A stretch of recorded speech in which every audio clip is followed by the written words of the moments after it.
Good morning. Is this thing on? Yep, sounds like it. I love hearing testimonies and I love hearing stories about how God has worked in people's lives. So I just want to thank, first of all, Dr. Carmer for the opportunity to share a little bit with you about what God has done for me and what he is for me. And I'm looking forward to hearing from Cassie later. Now, who here likes to be in control? And when I say in control, I mean in control of anything. It could be your car, your longboard. You want to be in control of what classes you take, what career you have. Who likes being in control? Raise your hand if you do. Yeah, most of us. Now, I'm the same way, but a few years ago, I used to really be that way to an unhealthy extreme. And I realized that desire for absolute control over my life was a reflection of my pride. And as Proverbs 16:18 says, pride cometh before destruction, and a haughty spirit before a fall. So, as you might guess, I had a fall, literally. In a basketball game, I was playing for my high school JV basketball team as a sophomore in high school, and I got hit in the back of my head with an elbow and then fell to the floor and hit the back of my head again against the floor. And I ended up getting a really severe concussion, so severe that they actually have a name for it. It's called post-concussion syndrome. And basically what that is that it's symptoms of a concussion that prolong over not just a few days, but over months and months. And this forced me, a honor roll, straight-A student who could ace exams without even studying for it, to have to drop out of school altogether for a total of 2 years because I couldn't pass exams anymore, much less ace it. And also during that time, my family moved away to a new city 4 hours away. So I was completely cut off from the life that I had known in high school. I had seemingly lost all control of my life. So that was a humbling experience. But here's the good news. During that time, God was faithful. He came into my life and really manifested himself and showed himself to me in a very real and dynamic way. And that's really when I had this great spiritual growth spurt. And I really came to know God, and I came to learn of his love and his faithfulness because I realized that he did not value me for what I could do in this world. It wasn't the straight-A exams, or it wasn't my ability to please my teachers or please my classmates or my parents. He just loved me for me. And I didn't have to be in control of everything because he was in control. And he taught me that lesson during that post-concussion syndrome time. But an even greater testing lay ahead that would demonstrate that profound truth to an even greater extent. As you probably could guess, I did recover from the concussion and returned to high school to finish it. But I had a new condition that threatened my well-being. So, I'm going to demonstrate this. I'd like everyone to stand up, please.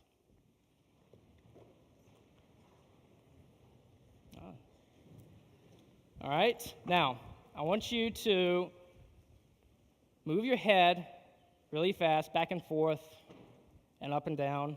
Just like really shake your head a little bit. Keep going. That's good. Now stop. Now, if you're not dizzy, I want you to try something else now. I want you to spin around like this. All right? So just go for it. That's it. All right, stop. Good job. Now, I want you to know that as recent as a year ago, if I did either one of those two exercises, I would have been too dizzy to walk for the next few hours. Now, you may be seated.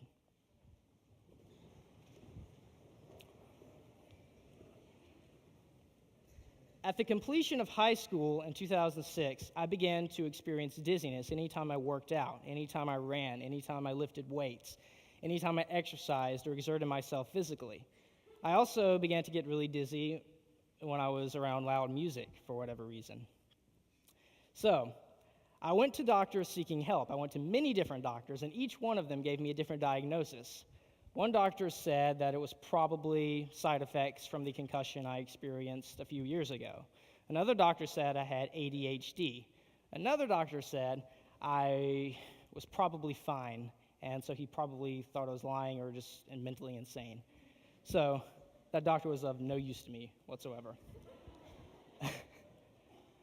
But meanwhile, I was still unable to exercise. I could not play basketball. I couldn't go to the church concerts or even sometimes the church services because the loud music was just making me dizzy. And I couldn't even move my head suddenly like you just did because quick actions like this would throw my equilibrium off and I'd get real dizzy. So for a guy who liked being in control of his life, everything was out of balance, literally. I had no control, and it was very frustrating. And that was really a tough time in my life because it would happen for several years, and no doctors were able to help me, and I really grew frustrated to the point where I was praying for God to kill me because I would rather be in heaven where there's no dizziness, hopefully, than be in this bodily prison that will not enable me to do what I want to do. By this time last year, I had given up in the search for help. I had accepted the fact that I was more than likely doomed to spend the rest of my life in this unhealthy state of being unable to exercise. I had come to accept that God's plan for my life may have been to simply reach out towards other people with physical problems and just be there for them because I could relate to them and to some extent. And that opportunity actually came up quite a few times last year as an RA in Farron Hall. It came up in one specific instance where my friend JT, who read the call to worship this morning, and he did a great job, thank you. He was on my floor last year, and his lung collapsed. And I was the one who had to take him to the hospital. And I went to visit him in the hospital while he was in there for about 2 weeks. But thankfully, he's recovered. The doctors performed surgery, and he was back playing for a basketball team by the end of the year. But that was just one of the examples of me hopefully being able to relate to somebody who was going through a physical problem because I myself was going through such physical problems. But little did I know at the time that about a month later, after driving JT to the hospital, the situation would be reversed. And I would be the hospital patient, and JT would be the one driving me to the hospital. About this time last year, my balance problem suddenly and without warning worsened tremendously. Bright lights and even walking set off my dizziness. So I had trouble even going to classes at that point. But I had given up seeking help from doctors because they were no use to me at the time. So I was planning on sleeping and waiting out this latest flare-up of symptoms. But fortunately for me, I had a couple friends that were not content with that solution and desired a better answer. So JT and my roommate that year, Dan Berkowitz, both great guys, but sorry ladies, they're taken. They came into my room around 12 p.m. a couple days after the increase of symptoms occurred and basically told me they were going to take me to the hospital, whether I liked it or not, and they were going to get me the help I needed. So I went to the hospital that day, and the ER doctor I visited, he was able to refer me to an ear, nose, and throat doctor specialist who saw me a few days later, and he diagnosed me with Meniere's disease. Simply put, this is a condition where the inner ear swells up, and the fluid that's built up in the inner ear causes your balance to just go haywire. And that had been the problem for the past few years.